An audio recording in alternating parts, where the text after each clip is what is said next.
জাতীয় নির্বাচনে কোনো বিদেশি শক্তির প্রভাব ছিল না, আর কোন চাপে জাতীয় পার্টি নির্বাচনে এসেছে তা দলটিকে পরিষ্কার করতে হবে বলেছেন আওয়ামী লীগের সাধারণ সম্পাদক ওবায়দুল কাদের। বাংলাদেশকে নিয়ে পাকিস্তানের প্রধানমন্ত্রীর বক্তব্যে বিএনপির লজ্জা পাওয়া উচিত বলেও মন্তব্য করেন তিনি। তাইমুর রশিদের আরও একটি রিপোর্ট।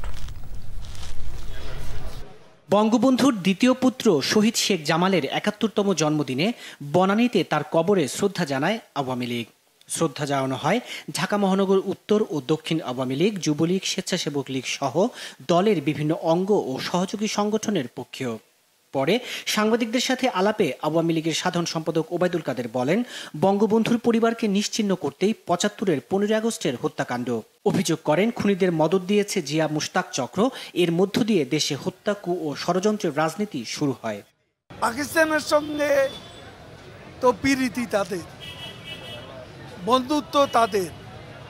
সেই পাকিস্তানও আজ বাংলাদেশের উন্নয়ন দেখতে পায়। একসময় বোঝা ভাবত, এখন লজ্জিত হচ্ছে। এতে রিজভিদেরই লজ্জা পাওয়া উচিত, কারণ তারা বাংলাদেশের উন্নয়ন দেখতে পায় না, কালো চশমা পরে।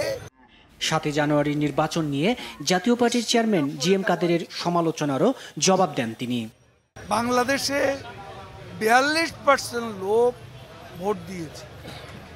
ভোটের দিন খুন খারাপি কোনো কিছুই হয়, ফ্রি অ্যান্ড ফেয়ার ইলেকশন হয়েছে। এখানে কোনো বিদেশি শক্তির চাপ ছিল, আমরা কোনো চাপ অনুভব করিনি। তিনি কোন কারণে, কার চাপে ইলেকশনে এসেছেন সেটা তাকেই পরিষ্কার করে বলতে। উন্নয়ন ও অগ্রগতির ধারা কেউ রুখতে পারবে না বলেও মন্তব্য করেন ওবায়দুল কাদের।